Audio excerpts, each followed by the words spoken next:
Well, hello sunshine! Meron naman tayong bagong tuklas and itatry natin to. It is the kimchi noodle. First time ko matatry to. Baka yung iba sa inyo na-try na.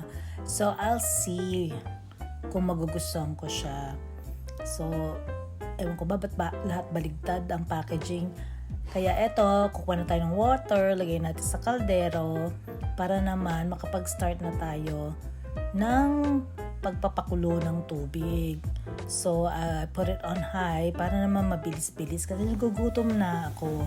While waiting, of course, I have to have my coffee. Actually, brunch time na yan eh. Kasi napuyot ako ng 2 nights. So, kailangan natin ng matindihang malakas ang kape.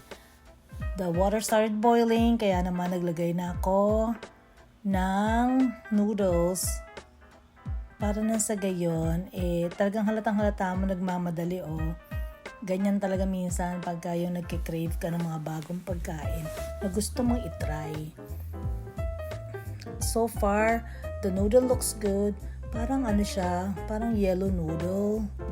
And then, may mga packets. Tapos may kimchi, dried kimchi, together with the seasoning.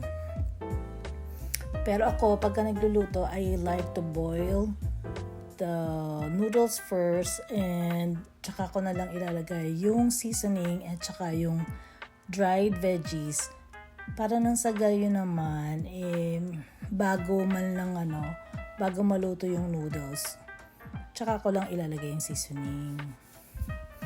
Kaya yan, hinahalo-halo muna natin.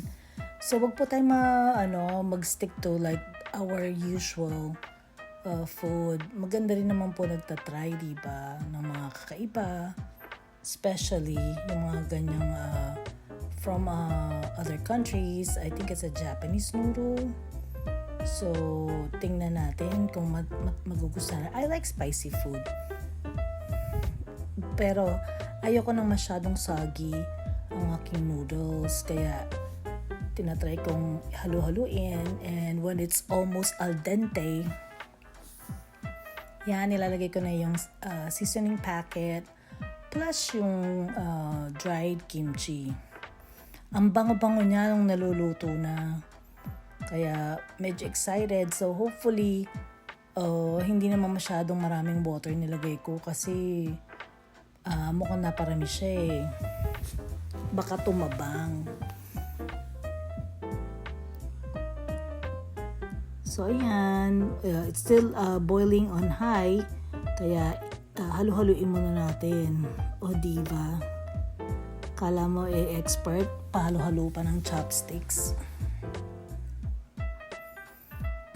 So, pagka ganyang halfway through, gusto ko pinapatay ko na. So, ayan. Ngiting wagas. Tikman na natin ang ating kimchi noodle. Medyo patabang ng konti kasi naparami nga yung tubig ko pero the lasa is really good.